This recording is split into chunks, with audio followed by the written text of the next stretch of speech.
দুষ্ট বউ সারাদিন স্বামী বন্ধু রাস্তাঘাটে পরিশ্রম করলো, সারাদিন পরিশ্রম করে রাত্র যখন হলো স্বামী স্ত্রী বন্ধু একই বিছানায় চলে গেল। কোথায়? একই বিছানায় চলে গেল। স্বামীর মনে চেয়েছে স্ত্রীর সাথে বন্ধু একটু প্রেমের আলাপ করবে, তাদের দুজন দুজনকে ভালোবাসা ভাগাভাগি করে দিবে। এবার বন্ধু আমি ভেঙে না বললে আপনারা বুঝবেন না, সত্য কথায় কোনো লজ্জা নাই।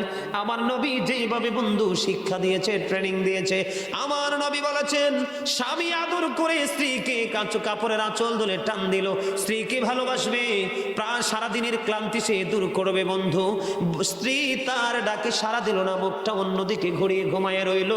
আমার নবী বলেছে ওই নারীর মতো হতভাগা কপাল পোড়া নারী আর কেউ নাই রে। যখন সে মুখটা অন্যদিকে ঘুরিয়ে দিল, স্বামীর মনে বড় ব্যথা লেগেছে। বন্ধু মানুষের চামড়া বুড়ো হলে তাকে বুড়ো বলে না, মন যদি বুড়ো